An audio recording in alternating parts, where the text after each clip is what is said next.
This lecture in particular came out of an interest in the 1930s gangster era, and a trip down to Texas that I was going to make. So I discovered that many of the Bonnie and Clyde sites, some of the banks and some of the hideouts, their houses are still there.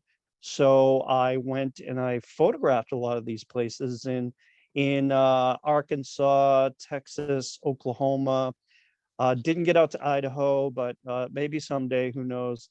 And developed this lecture, which is basically chronicling the story of Bonnie and Clyde, 80 some odd years later. And I talk a little bit about the fascination with Bonnie and Clyde. Were they really these starstruck tragic lovers, or were they just two homicidal maniacs?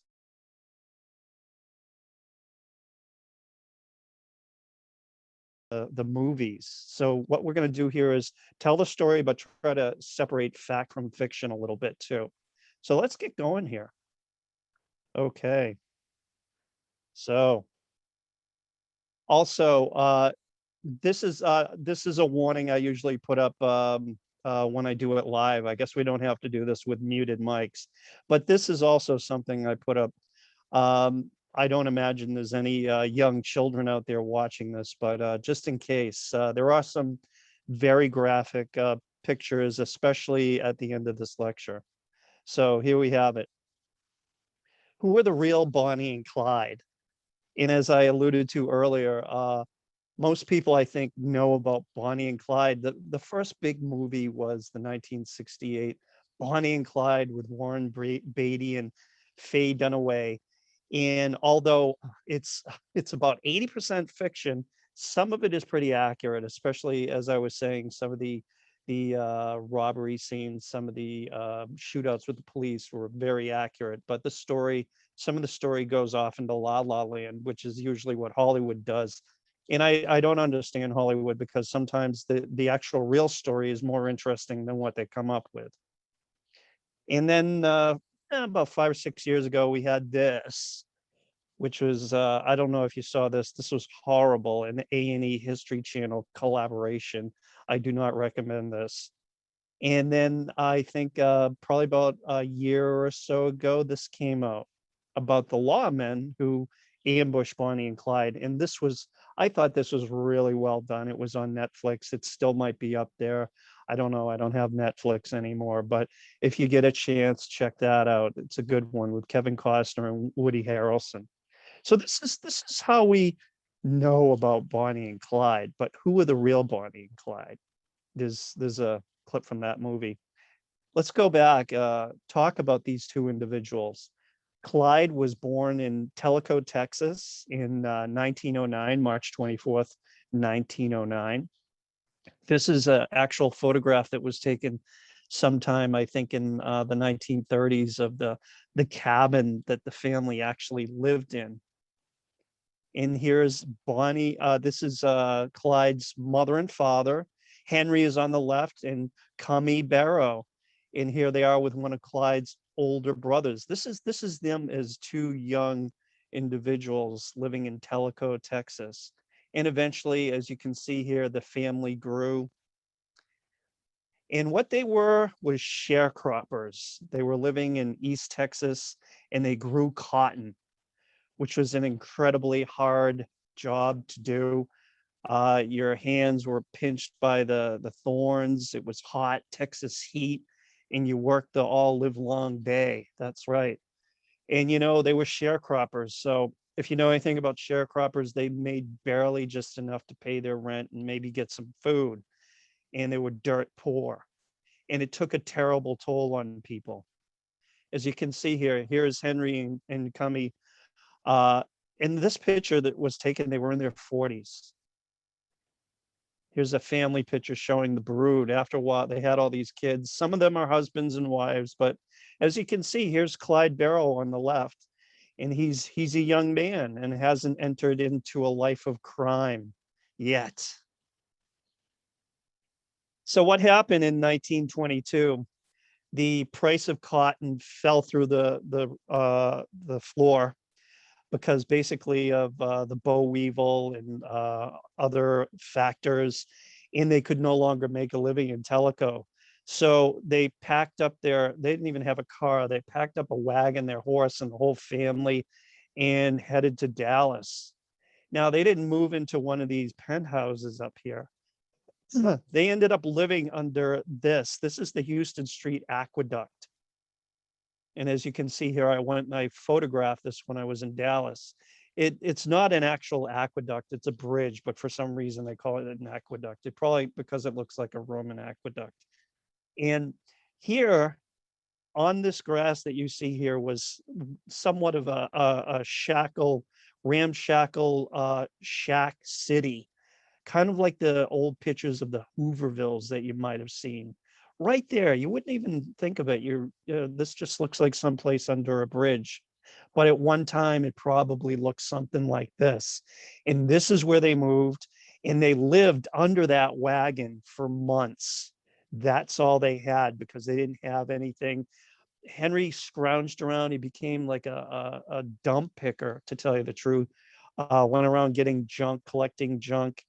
And eventually they scraped enough money together to rent a place to live. Now, Clyde started his life of crime pretty early. This is Clyde at the age of 16. He was just turned 16 and he dropped out of high school. And along with his brother Buck, started his life of crime. And this is how they started their life of crime. This is the big haul that they got. They started by stealing chickens. Yes. And they did this for a while, and then followed by a series of other petty small crimes. The first time he really got arrested was when he rented a car to go visit a girlfriend and kept it a little bit too long. And they called the cops on him and they came looking for him, and he ended up running. They arrested him. And eventually, they let him go, but they brought him back to mom and dad. And then there was another heist that he got arrested for. This time it was turkeys with his brother Buck that you saw there. And then eventually the two Barrow brothers got a reputation, like the bad kids in the neighborhood, and the police knew their names. So every time that there was some kind of theft or crime, they'd stop at the Barrows and harass the Barrows because they probably did it. That's how they thought back then. Now, we come to Denton, Texas. And what happened here was Clyde, Buck, and a boy by the name of Sidney Moore decided that they would go to Henrietta, Texas, steal a car, and then they drove to Denton, Texas, and then broke into a motor garage to steal another car. Now, as they were doing this, they were spotted by police. Buck and Sidney Moore were arrested. Clyde escapes. He's got this talent for escaping, as you'll see. Everybody else gets caught except for Clyde, it seems. He got away, but his brother Buck ended up being captured. And in 1929, Buck is convicted of burglary and sentenced to 4 years in Huntsville State Prison. Now, this is no picnic. These prisons in Texas were horrific, as we'll hear a little bit later. So that kind of shook Clyde up, and maybe he should have thought, maybe I should stop this and I won't end up in prison like my brother. Didn't do it though. And here he is. That's his mugshot going into Huntsville. This is Clyde's brother, Buck. Now, this is a place I found through research in West Dallas. West Dallas is not Dallas. It's kind of like the other side of the tracks, you might say, in Dallas. It actually was a separate city for a long time before it was actually incorporated into Dallas. But it was here, I tracked this down at 105 Herbert Street in Dallas, Texas, that there was a house. And on January 5th, 1930, at this location, I found, actually, if you look really close, you can see the slab of where the house was. It was in this house that Bonnie and Clyde met at a house party. That it was just Clyde was visiting a friend and they bumped into each other. It was like love at first sight. Now, here's where fact and fiction come into play here. If you've ever seen the Warren Beatty movie, they make it a little bit more salacious, where they have Faye Dunaway, who's playing Bonnie, half naked up in her room. And then she notices that Clyde is trying to steal her car, and that's how they meet. And she comes out and he says, let's go into town for a pop. And the rest is history. Sorry, folks, but that's fiction. They just met at a house party. Now, how about Bonnie? Let's talk about her a little bit. She was born October 1st, 1910 in Rowena, Texas. Here's Rowena. You can literally say this is a one-horse town. This is a small little place in Texas.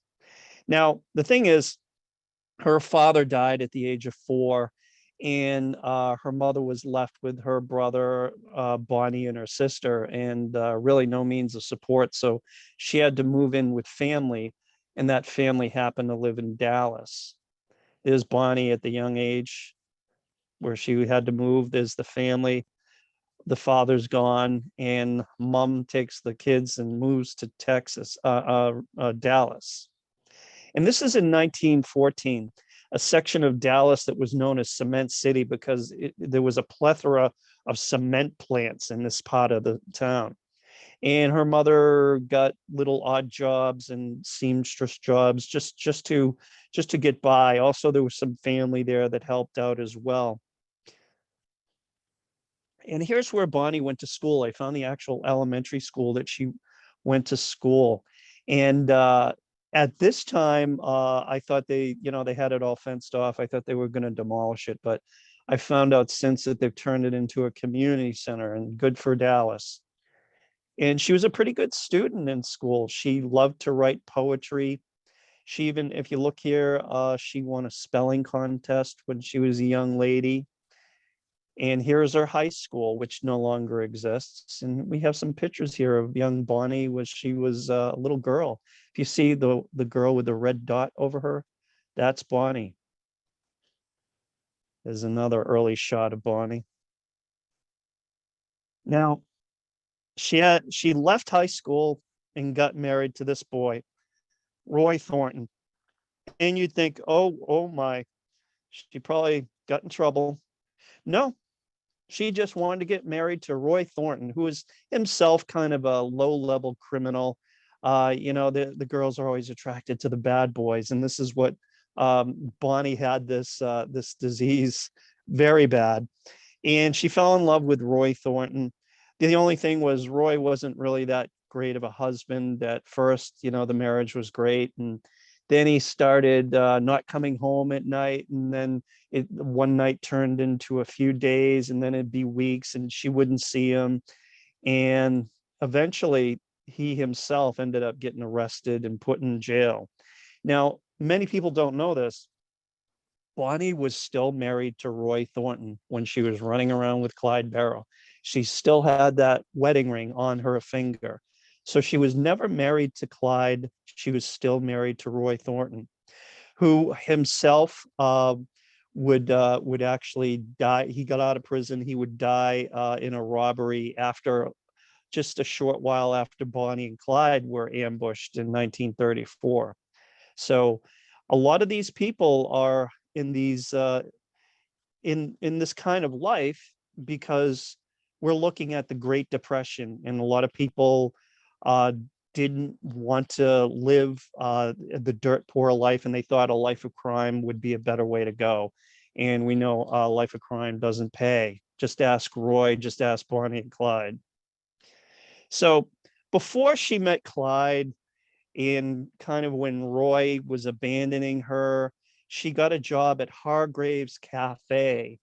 And during this time also, she had several, I guess you could say today, called glamour shots taken, because she had this dream of becoming a Hollywood starlet or maybe a poetess.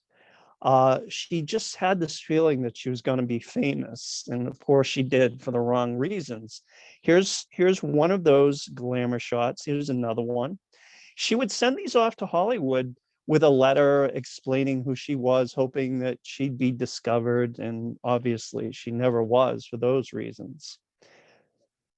And here she is at her job at Hargreaves Cafe as a waitress. This is actually a picture of her at the counter. It's an amazing the images that we have from this period. Now, I tracked this down when I was in Dallas, and I found the location of this cafe that she worked in. It's still there. If you look right here, this is where the cafe used to be. You can see the old Coca-Cola sign, and that's where Bonnie worked before she met Clyde, of course. The remnants of the past. So as she fell deeper and deeper for Clyde, they became very close, and then he got arrested and he was brought to Waco jail, and he was about to be processed.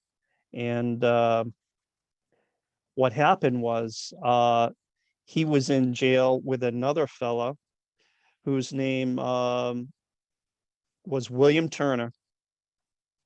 And William Turner, it seems, lived close to where the jail was. This is not the actual jail, but it's on the site of the jail in Waco. And he told Clyde that his family lived close by and that the parents had a gun in the house. And he said that they always went out on Sundays to church. So what Clyde did was, when visiting with Bonnie, he told her that, okay, they're in church on Sunday, they leave the doors open, here's where the gun is, go get the gun and bring it into me. And she did that. She put it in her garter and she walked right to the guards and handed him that pistol. And that night they broke out.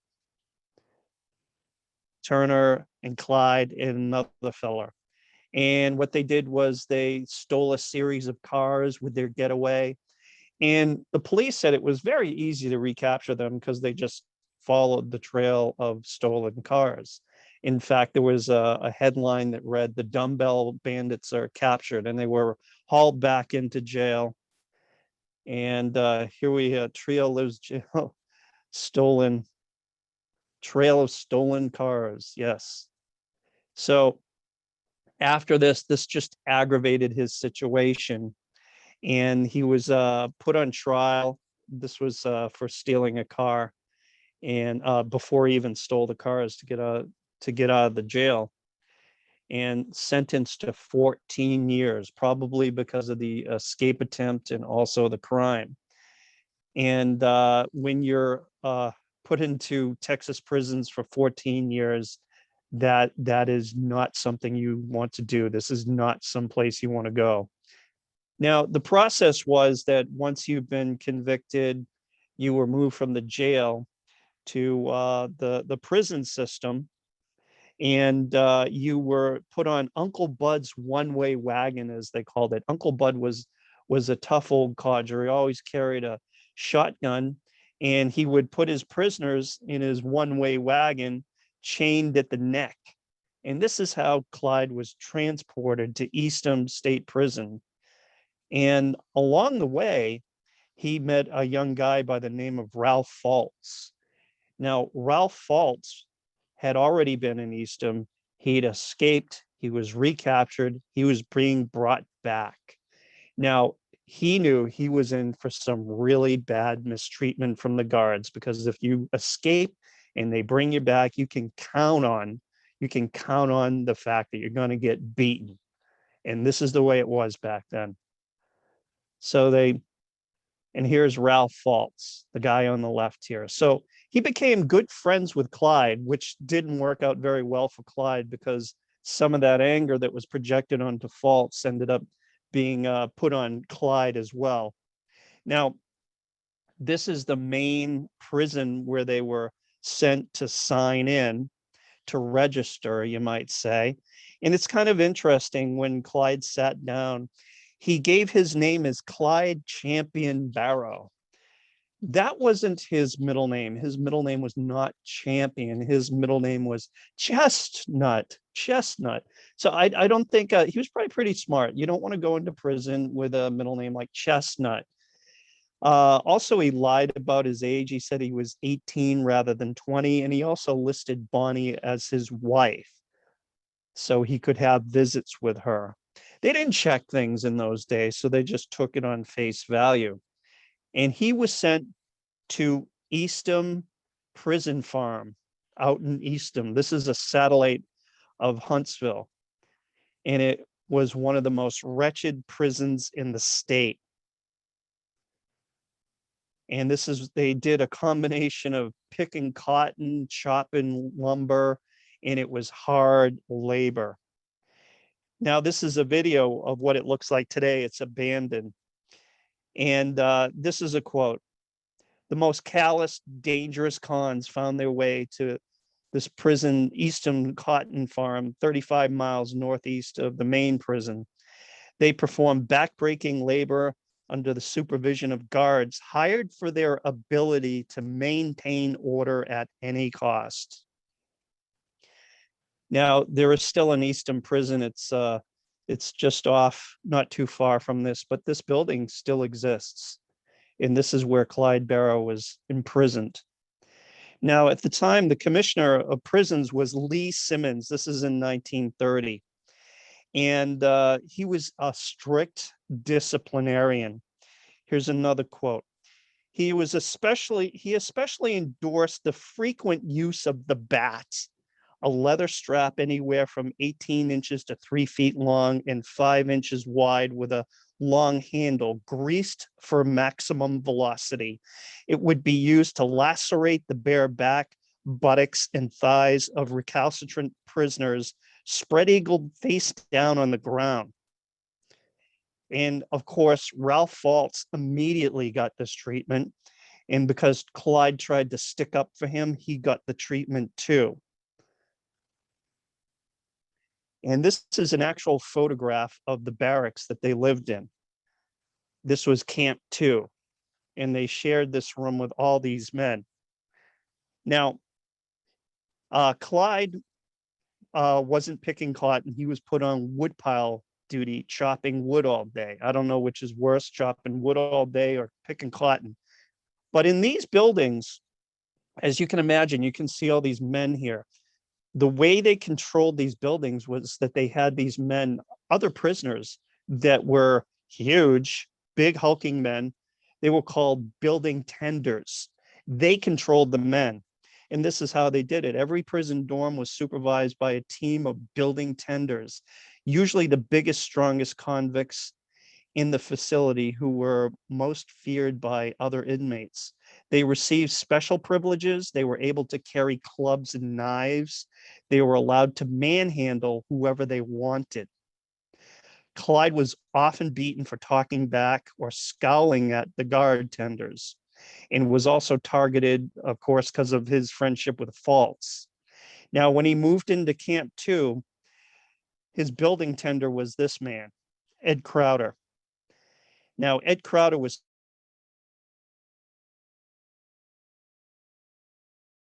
27 pounds.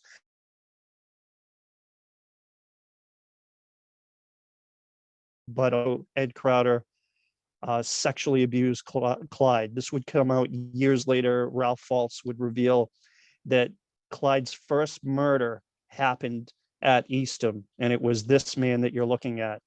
After being abused sexually for about a year, Clyde decided to take matters into his own hands. And what he did was he got together with another inmate who was a lifer. His name was Aubrey Scally. And they concocted a plan that Clyde would go into the latrine, and Ed Crowder, if Ed Crowder followed, there was a steel bar there that he would use to cave in his head. Clyde did that. He went into the latrine, which was in the back of the barracks. Ed Crowder followed, and Clyde came around the corner and caved his head in. Aubrey would jump on him and stab him and take the blame for the murder because he was already a lifer. He had nothing to lose. And this is what happened. It didn't come out till 30 years later when Ralph Faltz wrote his book about his life on the road with with Clyde. He would later become an accomplice in many robberies. So here is the newspaper article about this. And this Aubrey Scally was blamed for the murder, but in fact, it was Clyde that did the murder. Now, Clyde was very despondent because he couldn't handle the labor. It was getting increasingly harder for him to survive.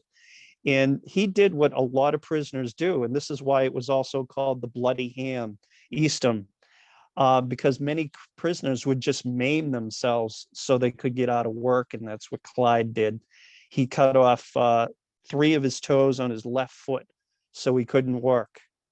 Now, the thing is, he was on crutches. He was healing from this, and he was in the infirmary, and he found out that his mother had been tirelessly working behind the scenes, writing letters to whoever she could to get him out. And because of the prison overcrowding, her letters reached the right person, and he was given a parole right after he did this. So he was paroled, put on the street, limping from his wound because he wanted to get out of work. And here is where he was paroled to. By this time, the Barrows had a service station where they sold gas, and probably it's speculated bootleg hooch behind the counter there. And this is the actual building in West Dallas. It's still standing. It's in danger of being torn down because the area was just bought and they want to develop it for condos. The people down there are trying to save it now. But if you look at this building, this is where they lived. This is where they worked. Clyde came back and he had plans. He wanted to put an addition onto this building and repair cars because he had learned a lot about cars from stealing them. So that was his plan. But his plan didn't really work out too well, because before you knew it, anything that happened, the police were dogging him. They knew he was an ex-con and they were hassling him just like they did the old times.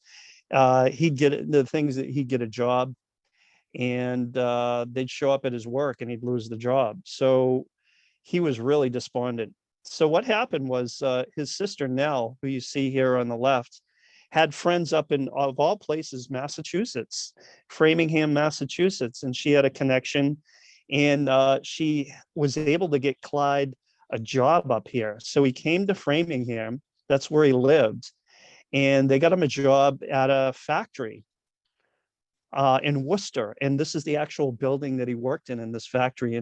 And isn't it ironic? It's called Parker Manufacturing, Bonnie Parker. Very ironic.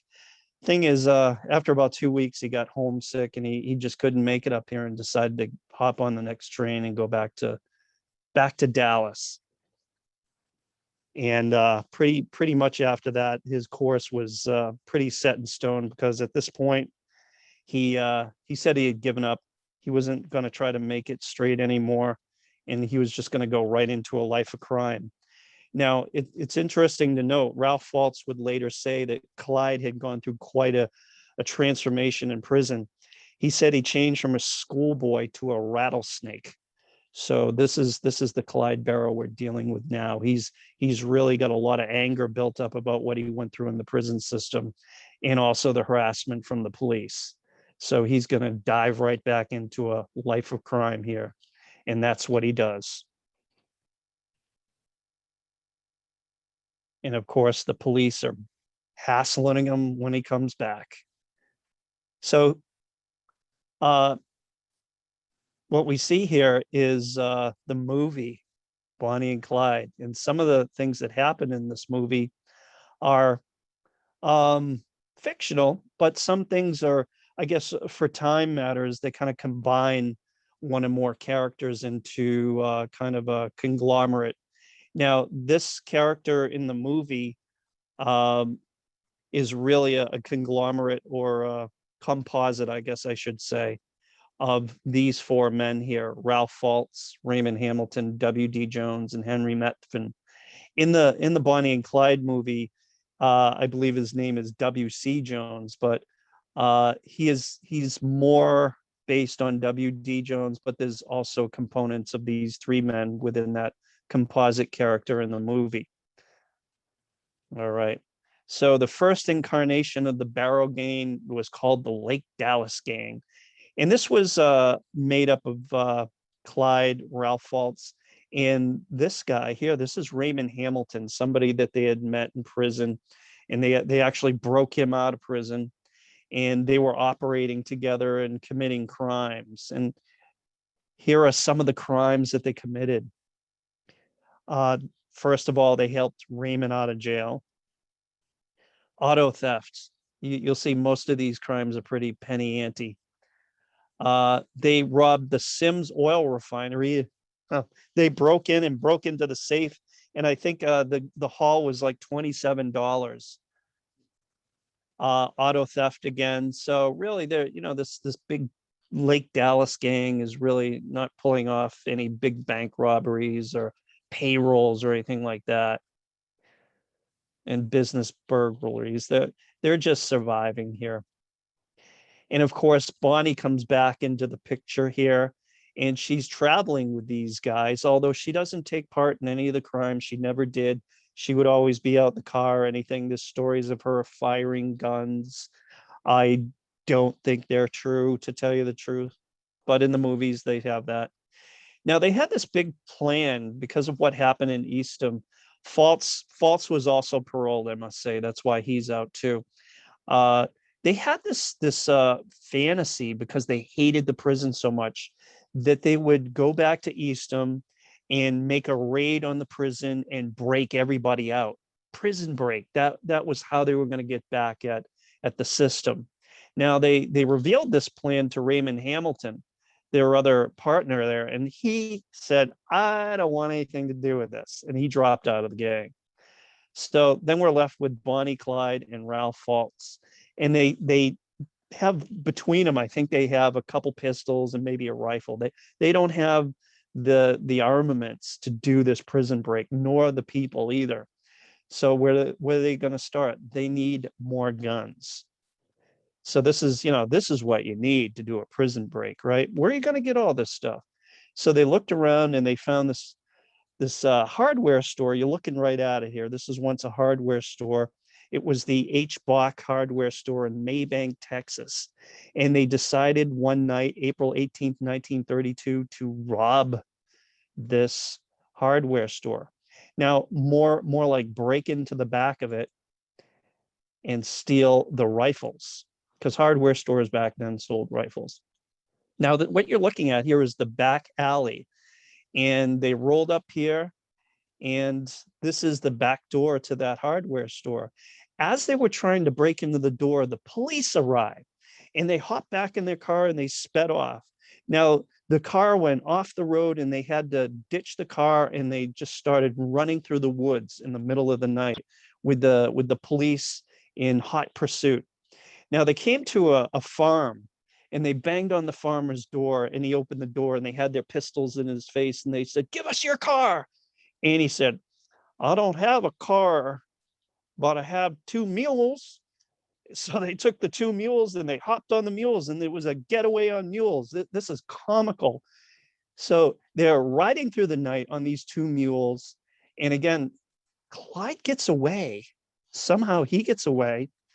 Bonnie and Ralph Waltz are captured, and they're brought back to the town of Kemp in Texas, which I visited Kemp.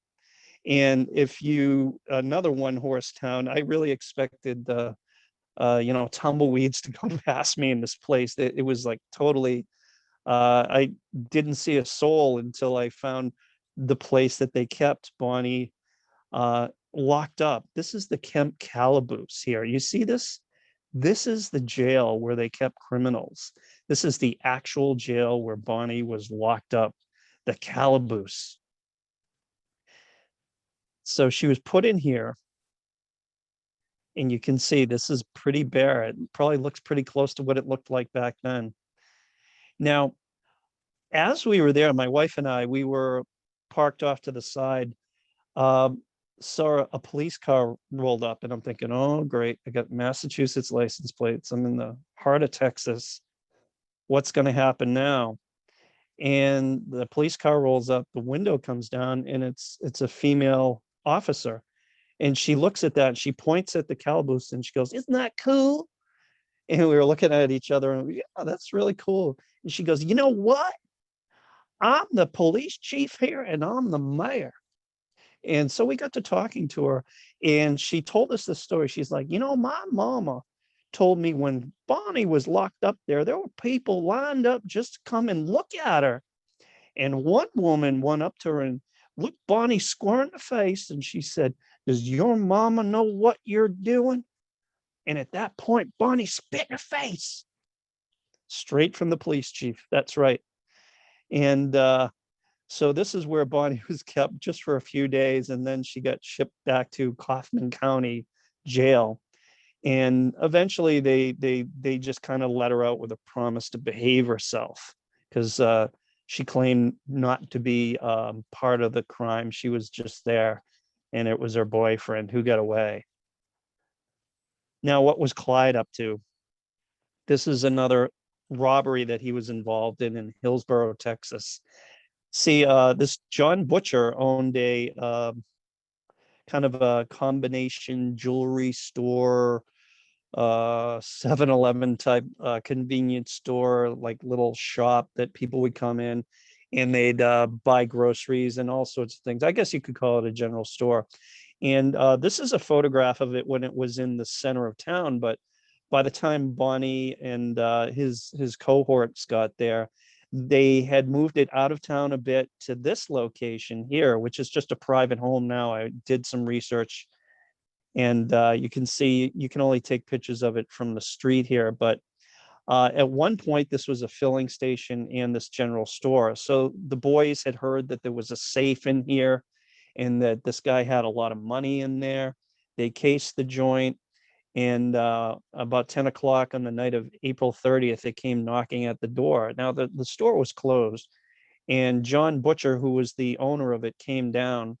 And they made up this cockamamie story about wanting guitar strings. And then he you know, accommodated them and said, I'll go get some guitar strings for you.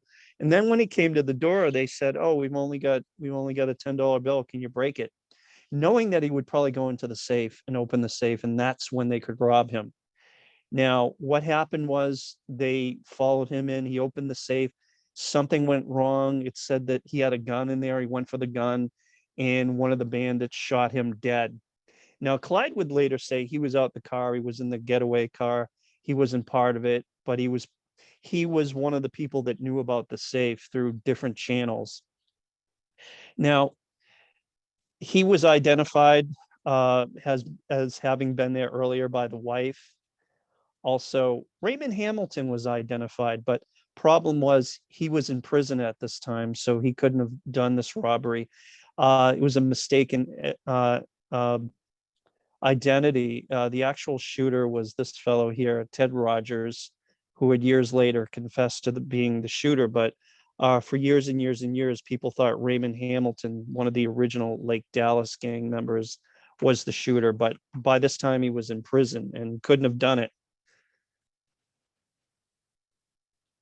So he comes back home, Clyde. There's been a murder. And he explains to his mother and father that it wasn't his fault, that the guy pulled the gun. They had no choice. They were stupid. They shouldn't. It's never his fault. When you listen to Clyde's explanations of all the murders that happened, it was never his fault. He was in a corner. He had no choice. This time it wasn't his fault because he didn't do it. It was his partners that did it. And this would replay over and over and over again. So Bonnie gets out of Kaufman County and she's free. And she decides to move in with her mother. And this is the actual house that they lived in Dallas. I was able to track that down. And here's her mother. And for a while, she stays away from Clyde, but couldn't stay away from him too long.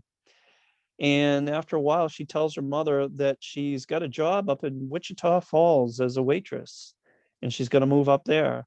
What she didn't tell her mother was that Clyde, and by this time, Raymond Hamilton, who's out of jail again, are holed up in this place. This was a combination grocery and also bordello up in up in the top floor here. And they actually had a room up on the top floor. Now, Wichita Falls is like kind of on the border of Oklahoma and Texas, and it was known to criminals that they could live there, and they had like a special arrangement with the police that if they didn't commit any crimes in Wichita Falls, police wouldn't bother them. So this was a perfect place to hang out, and this is where they stayed. And after a while, they started pulling robberies again.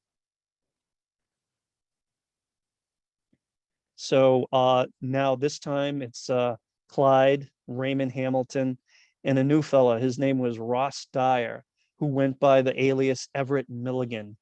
And they decided to pull a robbery here at the Newhoff Packing Company.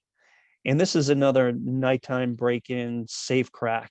This time they netted $440, which was probably a big pile of money to them. And they wanted to celebrate, and they decided to hop in the car and just drive.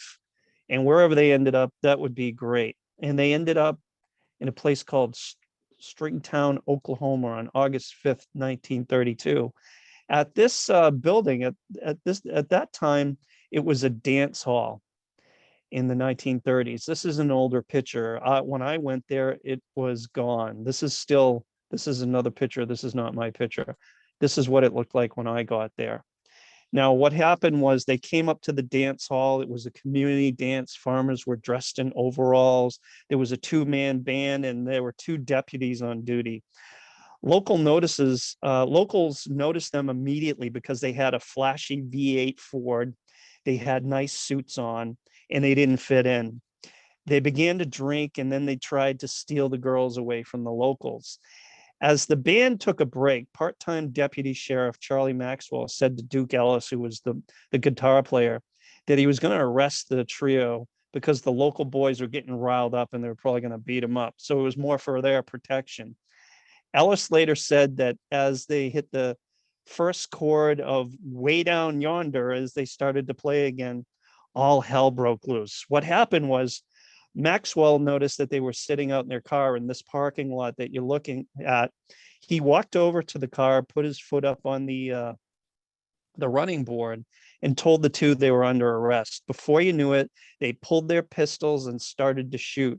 The sheriff's body went flying back of the running board. Onlooker Harry Brandt grabbed Maxwell's pistol and started firing at Clyde and Hamilton. The other deputy, Eugene Moore, came running out, firing his pistol at the duel. Clyde yanked the Ford into gear and tried to speed off, but rammed the front tire into a culvert and turned the car over. Clyde and Raymond scrambled out of the car, spraying bullets back at Bryant and Moore as the crowd screamed and ran for cover. Moore fell down dead. Clyde and Raymond ran for the bush. Also, Ross Dyer, who was on the dance floor, just slipped away as well. Both sheriffs were brought to a local house. Maxwell was saved. And as I said, Eugene Moore passed away. And it all happened in this parking lot that you're looking at right now. And there is a marker there commemorating this. And if you look and read this, it's kind of funny. This guy, his name was Ross Dyer, and they have his alias on the inscription here. Now, one of these deputies was killed. Here are the two deputies. Charlie Maxwell was the first one that confronted them, and he was able to survive. The younger guy, Eugene Moore, you can see him here with his two kids, was the one to pass away. He died of his wounds. So now they're wanted. There's a number of murders under his belt now. So they decide at this point in September of 1932 to raid the Fort Worth National Guard Armory. And you think, wow, these armories are like castles. How could they get in there? Back then in Texas, all you had to do was clip a padlock and you're in. And the weapon cache that they got was amazing. They got Browning automatic rifles, which were military grade rifles that fired a 30-06 bullet and could pierce armor. 45 caliber handguns, bulletproof jackets, all of these things. So now they were going to be basically undefeatable. because they had these kind of weapons. Here's some pictures of the weapons. And just so you have an idea of what a Browning automatic rifle does, this is a BAR, in other words. This is a video.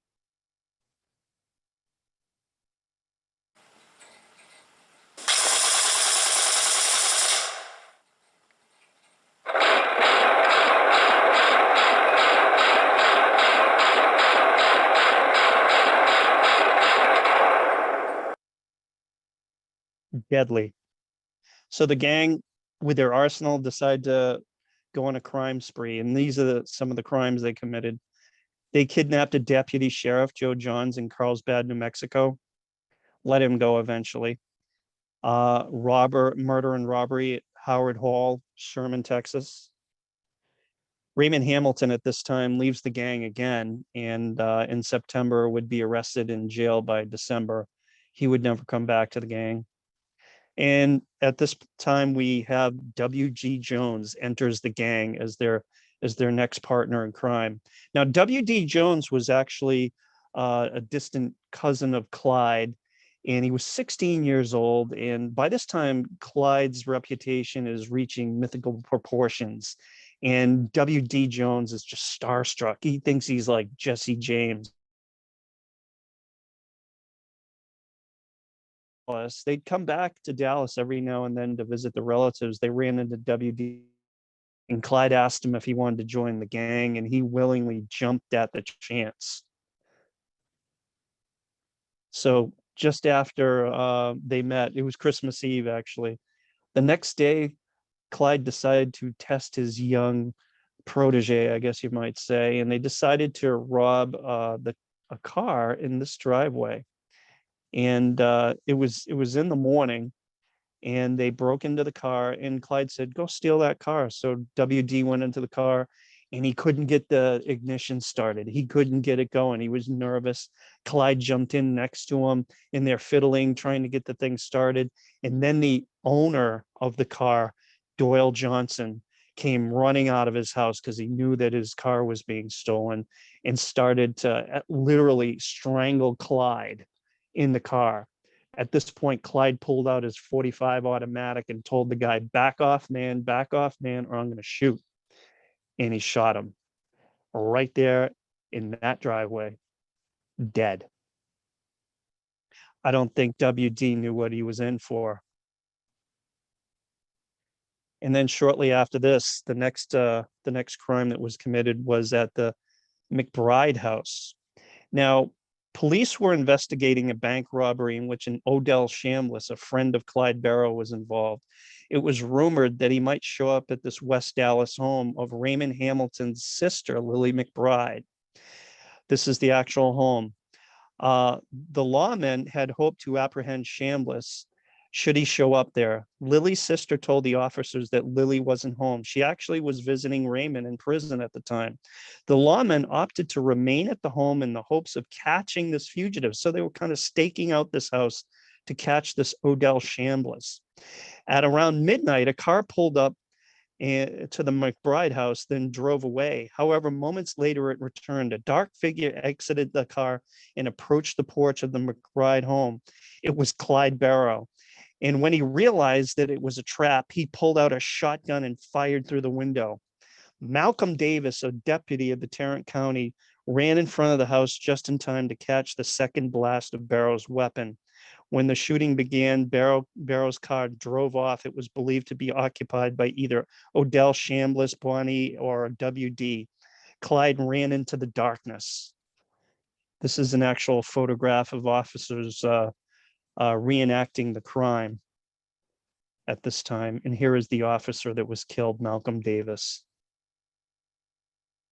So now the murders, the robberies are stacking up. They're starting to get press. This is starting to be a well-known group of people. Now, I'm going to switch gears a little bit. As you can tell, they're moving around. They kind of did a circuit, actually. They drive from state to state, and they stayed in a lot of these hotels. This is the car that Clyde favored. The Ford V8 was the fastest car on the road at the time. And these are the kind of places that they stayed. They were originally called motor courts, auto camps, tourist cabins, and eventually they became known as motels. Bonnie, Clyde, WD would travel from state to state, staying in these motor courts, sometimes traveling as much as 1,000 miles at a clip. They were also just park in secluded areas and camp out. They'd get their food out of small country stores and take out from local restaurants. They drank a lot on the road. Clyde, not so much. Bonnie, a lot. She liked whiskey and she liked to suck on a lemon while she was drinking her whiskey. They like to have their pictures taken too, brandishing pistols. And here's a few of those pictures and their weapons. And you might notice that they're dressed very well too. They would often take their clothes into dry cleaners and then circle back and pick up their laundry.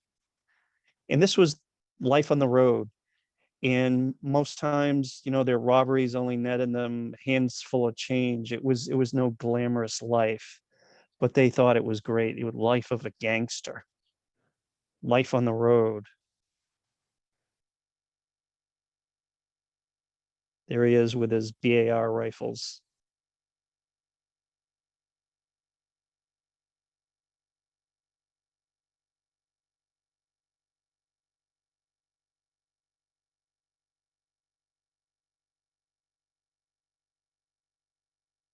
Here's the famous cigar chomping mall picture. Yeah. These photographs were confiscated after a raid in Joplin, Missouri that we'll hear about in a little bit.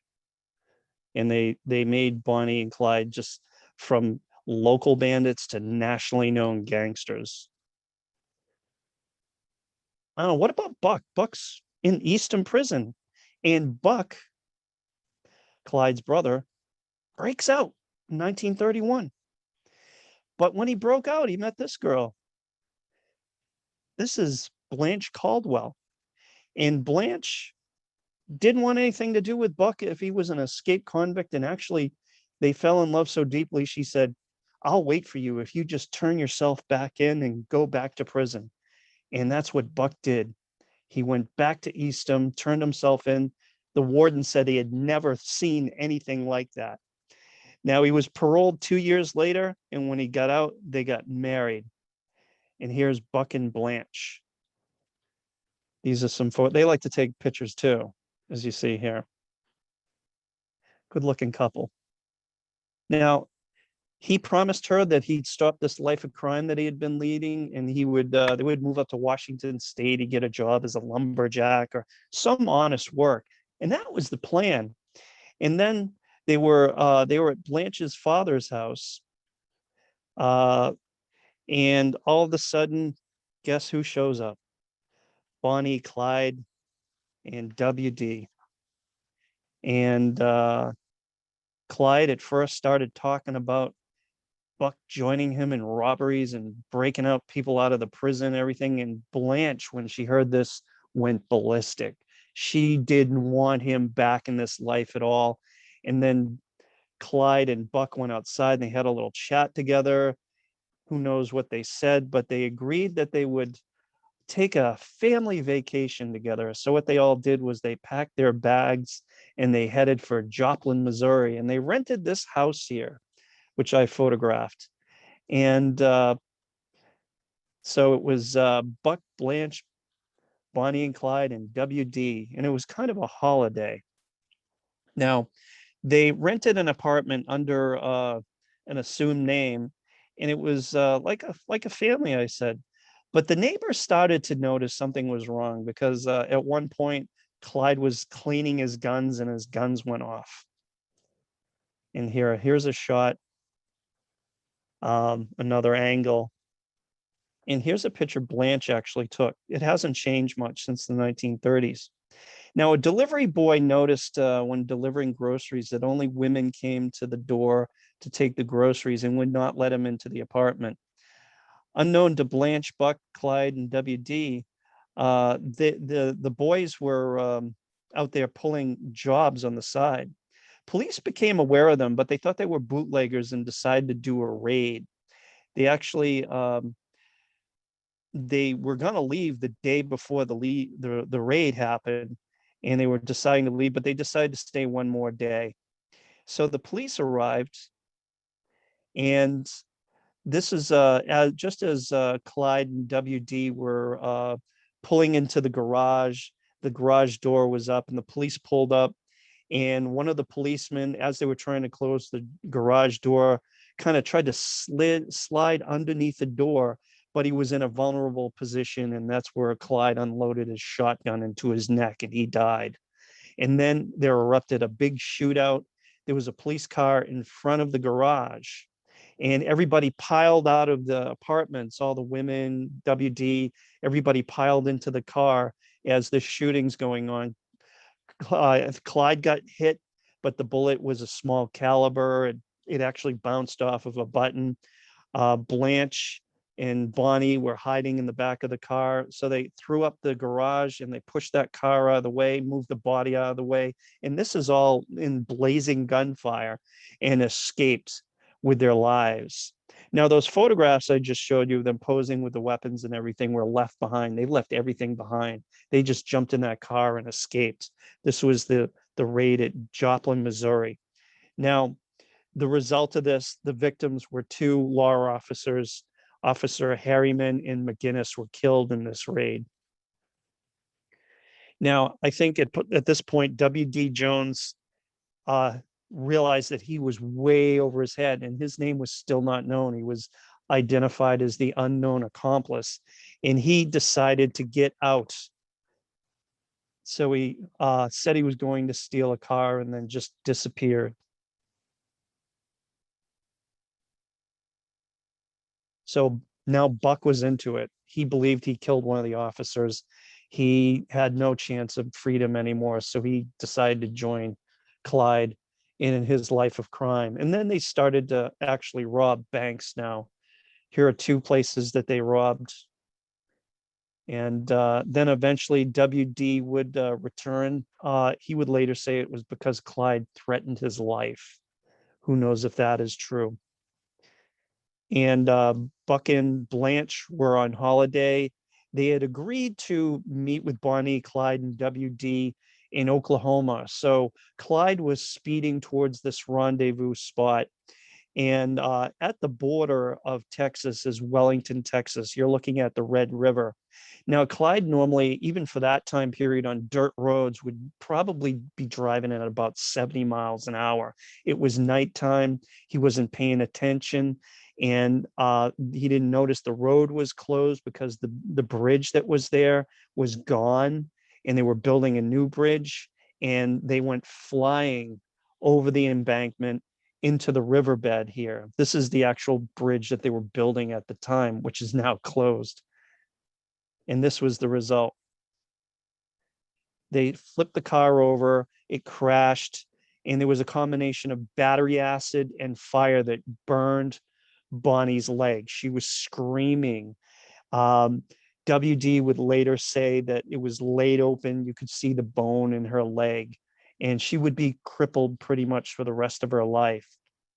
Now, not too far off from the crash site, this is the actual car.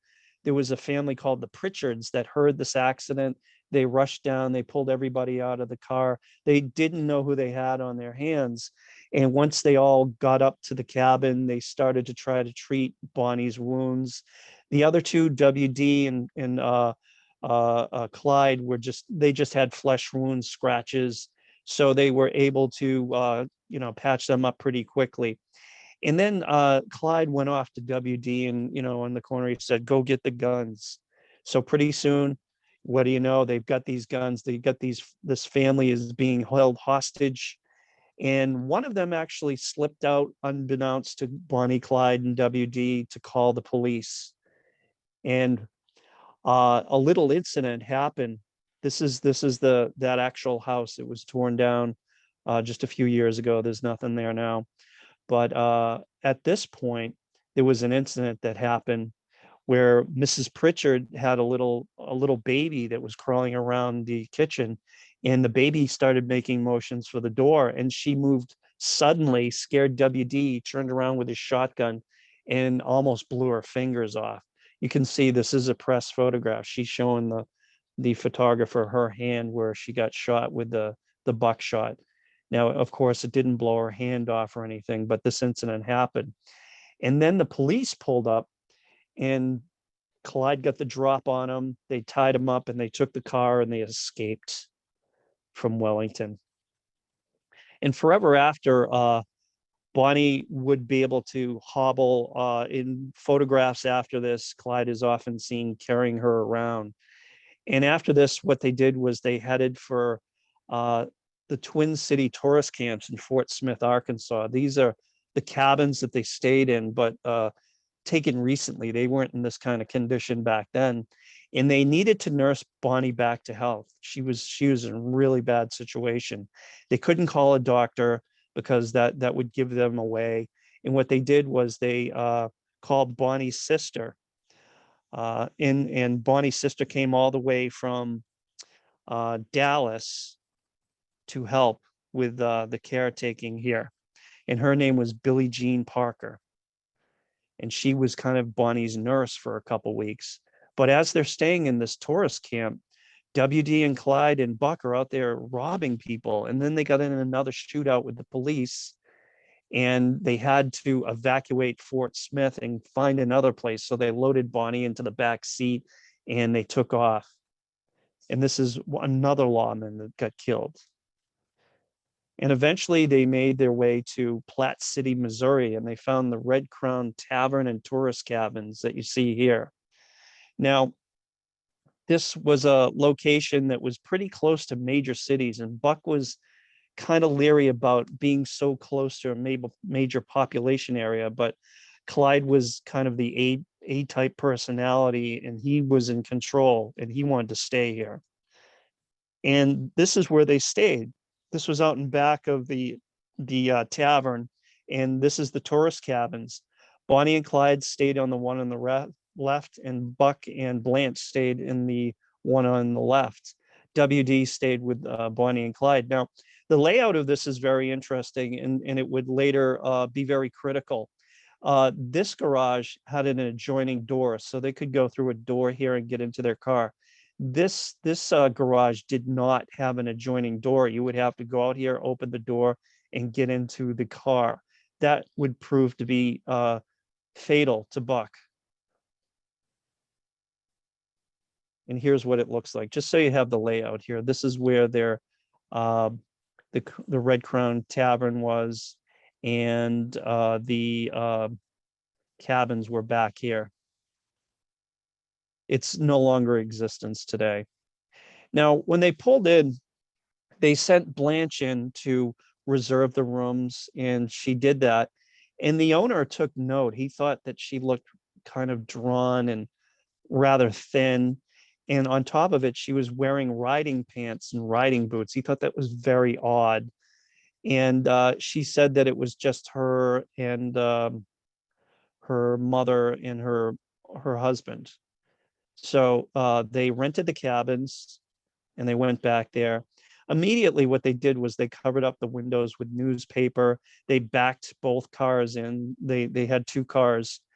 And the owner was watching this, and he became a little leery. So he went down later on, and he noticed, he said, went in and asked Blanche if they could write down the license plates of the cars. And Clyde came out immediately and directed him to the cars. He wouldn't let him go into the cabin or anything. So he got the license plate, and he went back up to the tavern.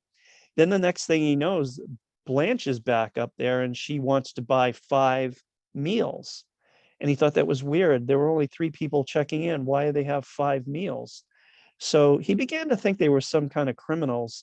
And it turns out that this tavern was a place where police would stop and get their meals. So he told the police, gave the description of them, and they were like, that's the Barrow Gang. So what they decided to do, they decided to raid these cabins. And they used an armored car. This is what the armored car looked like, believe it or not. It did have steel plating. But the problem, the weak spot of this armored car was there was no armor here. And they pulled up in the middle of the night. It was 3 o'clock in the morning, and they asked for them to come out. and gunfire just erupted. The armored car was in front of the garage, and Clyde was able to get into the garage, as I said, sorry, was able to get in through that adjoining door, but Buck and Blanche had to go outside, open the door up, and get into the car. And they tried to use a mattress as cover. And this is when Buck was fatally shot in the head. He wouldn't die for about a week and a half, but he was shot. Blanche got glass in her eye from exploding window. They hit a window on the way out, so she was blinded. Clyde and WD got hit too, although superficially. They did get away. It was a blaze of gunfire, just like the one in Joplin. And this is how they treated themselves, with mercurochrome, with hydrogen peroxide. Clyde was actually pouring this into the wound of Buck's head. Buck was conscious. He had a head wound, and they just bandaged themselves. And they got a pair of sunglasses for Blanche because she had been blinded by shattered glass from the automobile. So they drove all night, and they ended up in Dexter, Iowa. And they ended up here. This is a former Dexfield Park. Now, due to the Depression, it was abandoned. So this is what it looked like in its heyday. People came here, and there were all sorts of rides. There was a pool, there was a baseball field, but by the time Bonnie and Clyde and company got here, it was abandoned. And this is a map today of the area. And Bonnie and Clyde basically pulled up with Buck and Blanche and WD, and they camped out here for a few days. And this is an actual photograph that was taken of them when they were camped out in Dexfield. And they did the normal thing. They went out to restaurants to get takeout, and the locals started to notice them. And before you knew it, a posse formed. And about dawn, the posse approached. These are members of the posse, but they were said to be over 100 farmers deputized.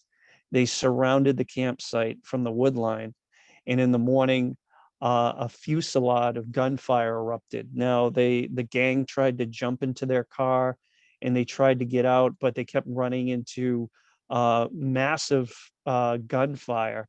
They crashed the car and just started to run. This is the layout.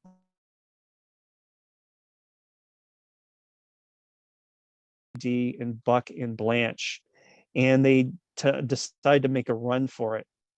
Now, if you look, they stayed together to about this point, but Buck, as I said, had a hole in his head and he couldn't make it. He fell to the ground, and Bonnie, Clyde, and WD just kept going and left Buck and Blanche to face the music.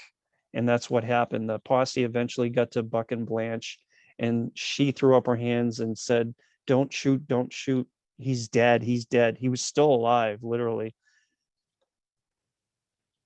So Buck and Blanche were left. And this is a photograph of the log that they were hiding behind, actually. These are actual photographs of Blanche being arrested. Now, if you look at the photograph, she looks like she's hysterical because she was still blinded. All she could see is blurred images. And when she saw the photographer point the camera at her, she thought it was one of the lawmen was going to shoot her. And this is why she's hysterical.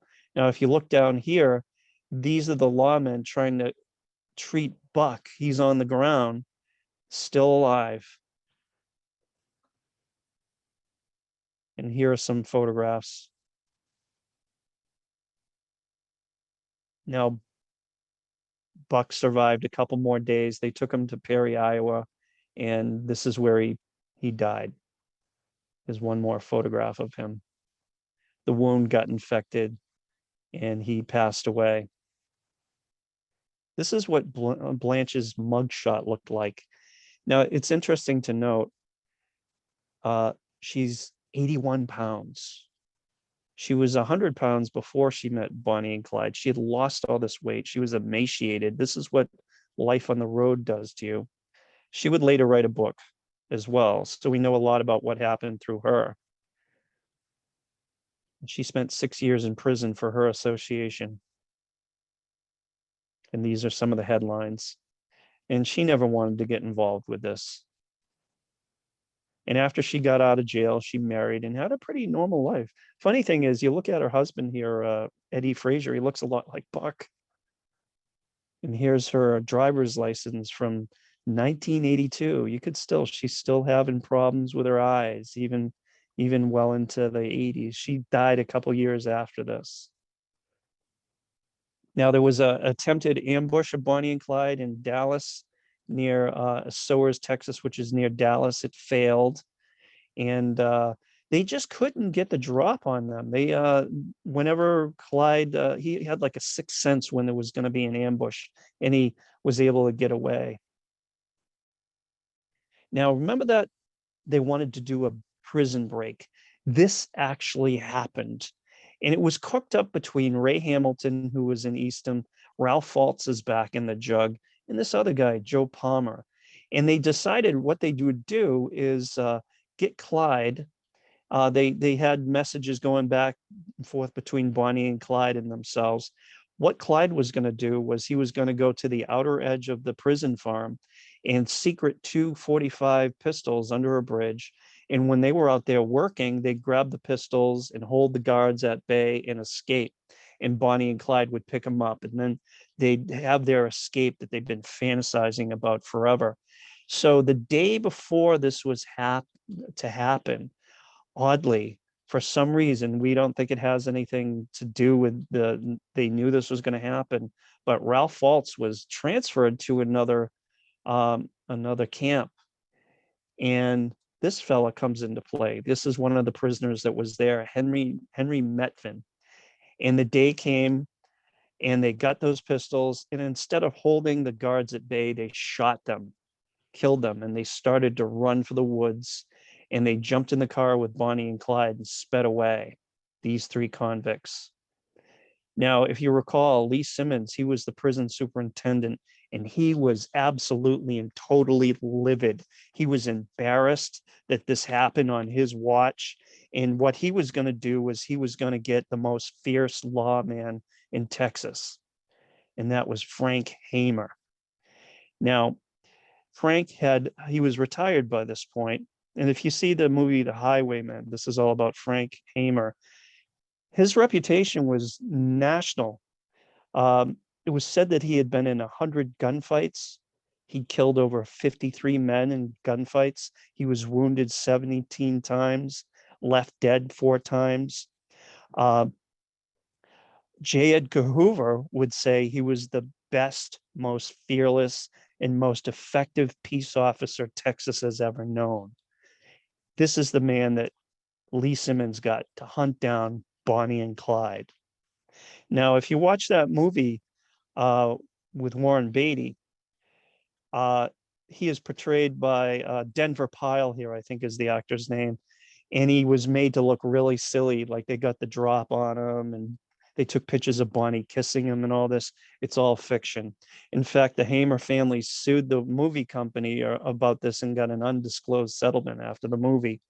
So that is not accurate at all. He had never met Bonnie and Clyde to the moment that they hunted them down in Louisiana. So all this in the movie Bonnie and Clyde is false.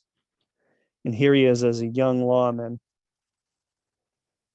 What he did was he decided to live like Bonnie and Clyde. He got himself a Ford V8. He traveled on the road. He was on their tail, and he realized pretty soon that he had a route that they would take from Oklahoma, Dallas, and then he also found out that they would lay over in Louisiana as well. Oh, Now here are some of the. It's okay. Somebody needs to shut off a mic. Here are some of the banks that they robbed in the meantime, Bonnie and Clyde. So now they're working up to banks.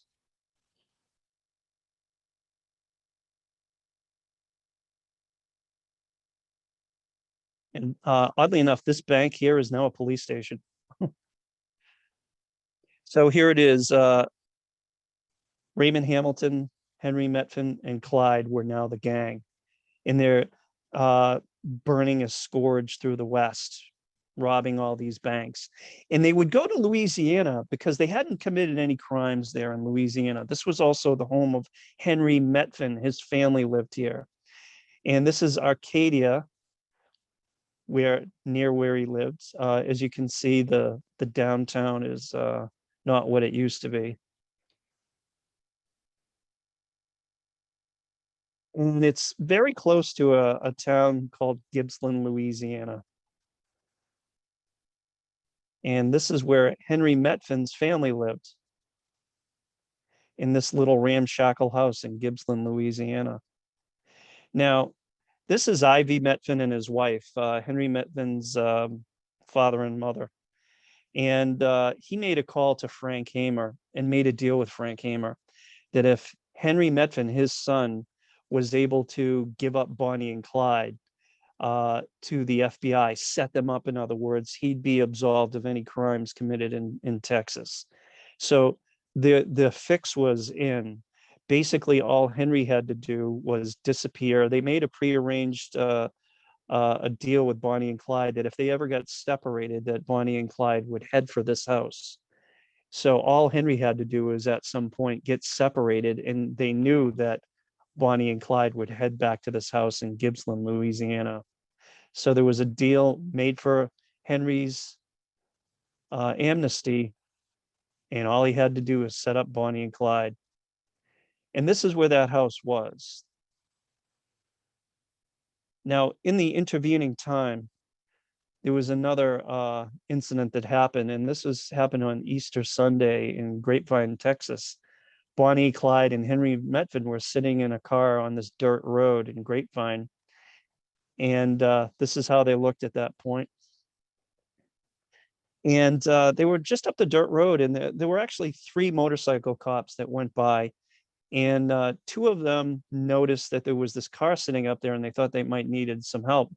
The other third officer was up front, and he kept going. He didn't realize that they had turned around, and they decided to see if these people needed any help that were sitting in the car. And they approached the car, and they were killed. Now, there's various stories about how this happened. One story is that Clyde shot both of them. Bonnie got out of the car and literally went up to one of them and shot him in the head. This was given by a farmer who was about 100 yards off. Now, there was a couple that was driving by at the same time, and they said they saw one man doing all the shooting. No woman was involved.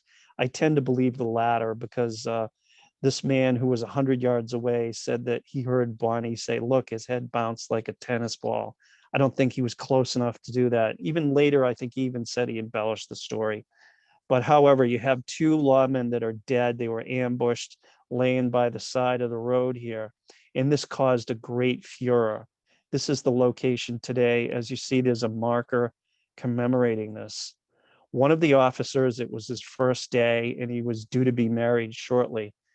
And his wife-to-be showed up at the funeral wearing her wedding dress that she was going to wear. And this touched people. How could they do this? Even Clyde's mother said it was like a dagger through her heart that they did this. It just looked so heartless.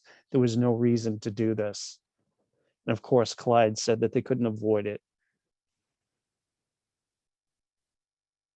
So the posse was formed with Frank Hamer. He brought in 2 Dallas, Texas officers, Bob Alcorn and Ted Hinton, and his old buddy here, Manny Galt from the Texas Rangers. They had been Texas Rangers together. Oh, oh, I'm having problems here. Okay, good. Okay. I must say here, Ted Hinton, his son, his nickname was Boots Hinton, came to run the Bonnie and Clyde Ambush Museum down in Gibbsland, Texas, and I got to meet him. And I have his father's book right there that he autographed for me. And I think I banged his ear for about 2 hours. And what a storyteller he was. He passed away a couple of years ago. So the scene is set here. Henry Metvin, all he has to do is abandon Bonnie and Clyde, and the law know that once that the group is separated, they're going to head for Ivy Metvin's house in Gibbsland, Louisiana. They brought in Henderson Jordan, who was the local sheriff, because he deputized everybody to make it legal. So Henry disappears. What happened was they were in Shreveport and they pulled up to this cafe to get some sandwiches and they noticed that there was a police car in. Now, Henry had gone in. Bonnie and Clyde decided to drive away because that was a little too close to them. When they circled back around, when the policeman was gone, so was Henry. So the trap was set. They knew that they were going to head back to Ivy Metvin's house in Gibbsland, Louisiana, and so did the law. This is a map here. Now this shows where Bonnie and Clyde would have their last meal. And here's Henry and Ivy Metvin's house. There's only one way to get there. So the lawmen decided we're going to set an ambush right here for them. And the ambush was set in motion here. That's where the cabin was. And this is where the ambush site was. And here's the posse that would do the deed. And this is the restaurant where they had their last meal, Canfield's Cafe in Gibbsland, Louisiana. Today, it's the Bonnie and Clyde Ambush Museum run by Boots Hinton. So here's just to set the scene here. This is the road that they would be coming down, heading for the hideout as it's here. And the ambush was set right for here. Now, there's various stories about how this happened. It said that they got Ivy Metvin. They took his truck, took one of the wheels off and put it up on a jack so Clyde would slow down because he recognized the truck to help Ivy Metvin. Little did he know there was a posse in the woods. And this is the same road that they came down their last drive in Gibbsland, Louisiana. At the time, it was dirt. It was a dirt road. And up on the hill there is where the posse was. Now, today, if you go there, there's a monument marking where this ambush happened. It's out in the middle of nowhere, seriously. But this is what they saw. It was, as I said, it wasn't paved back then. Clyde was probably going 70 miles an hour, though. He saw Ivy Metvin's truck on the side down. Now here's the monument that I spoke of. And it was on, here's the monument. Now on the opposite side of the road is where the posse was hidden in the underbrush, right here where I pan the camera. And it's still pretty much like it was in the 30s.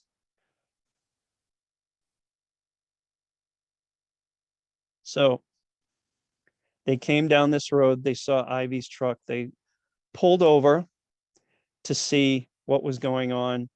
And the lawmen who were hidden up on this hill, and somebody had put some kind of cross here when I was there, opened up.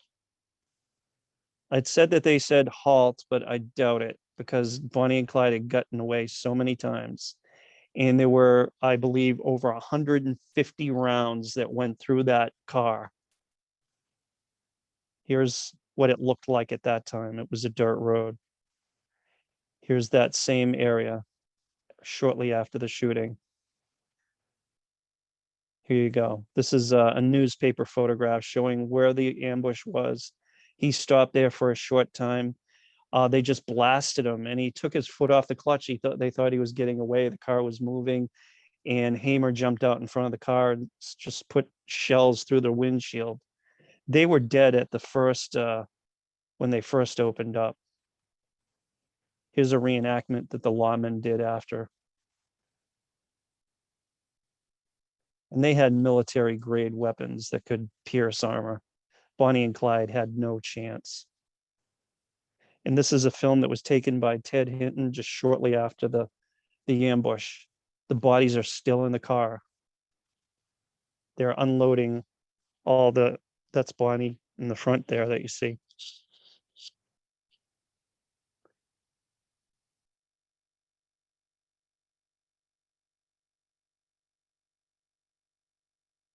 You can't see Clyde, but he's slumped over the door. Both of them were killed almost instantly. And Ted Hinton was given this camera by a newsman, saying to use it after they got him. And there's Clyde.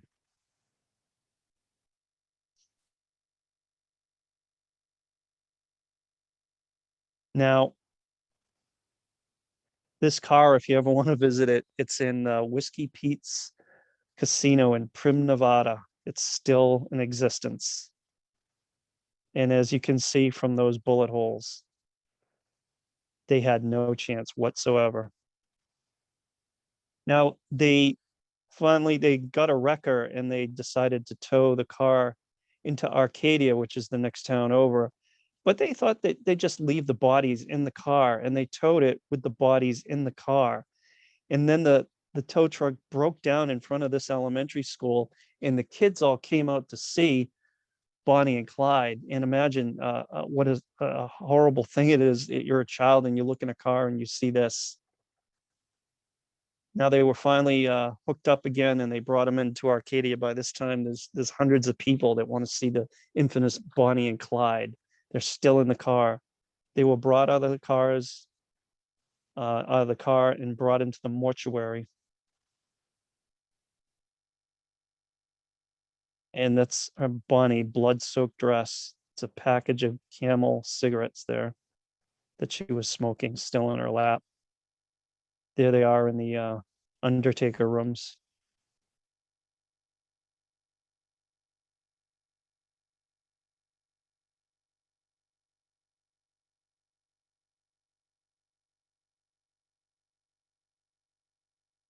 Now, there were wakes held for both of them, and the families realized after they did this that this was a mistake, because thousands of people showed up to see Bonnie and Clyde. Here's Clyde at his wake. And this is where he's buried, at Western Heights Cemetery in Dallas, which when I was doing my research, many people said this is in a shady part of town. And when we got there, we found out that the place was locked up. But my wife, in the vein of Bonnie and Clyde, decided, let's just break into the cemetery. So we did that. And I guess a lot of people do this, so it's no big deal, really. And we got to take a picture of Clyde and Buck's grave. His real name was Marvin. And they didn't have enough to pay for two headstones, so they have both of them on the same headstone in the cemetery. And here's Bonnie's wake. And here she is in her casket. They did a pretty good job. And here's her cemetery here. And she's at the Crown Memorial Cemetery. Her body was actually moved from the Fish Trap Cemetery in West Dallas and moved here. Her mother requested that they not be buried together. That was Bonnie's wish, that they be buried together, and they were not. There's actually a movement among the families now to exhume the bodies and bury them together. And here's her grave.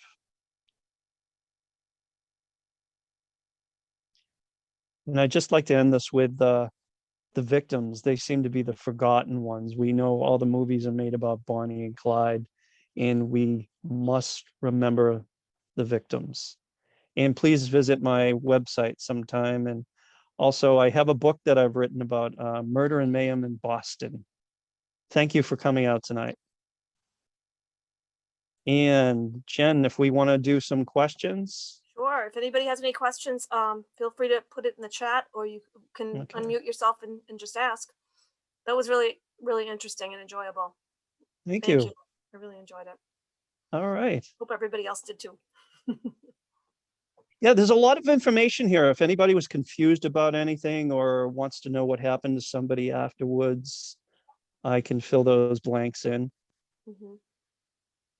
In fact, I've got a slide here that I didn't show here. This is that's W.D. Jones later in life. That's Ralph Faltz later in life. That's Clyde's little sister, Marie Barrow. That's Bonnie's sister, Bonnie. Well, we have a question. Thank you. Very in Okay. depth. How long did you research?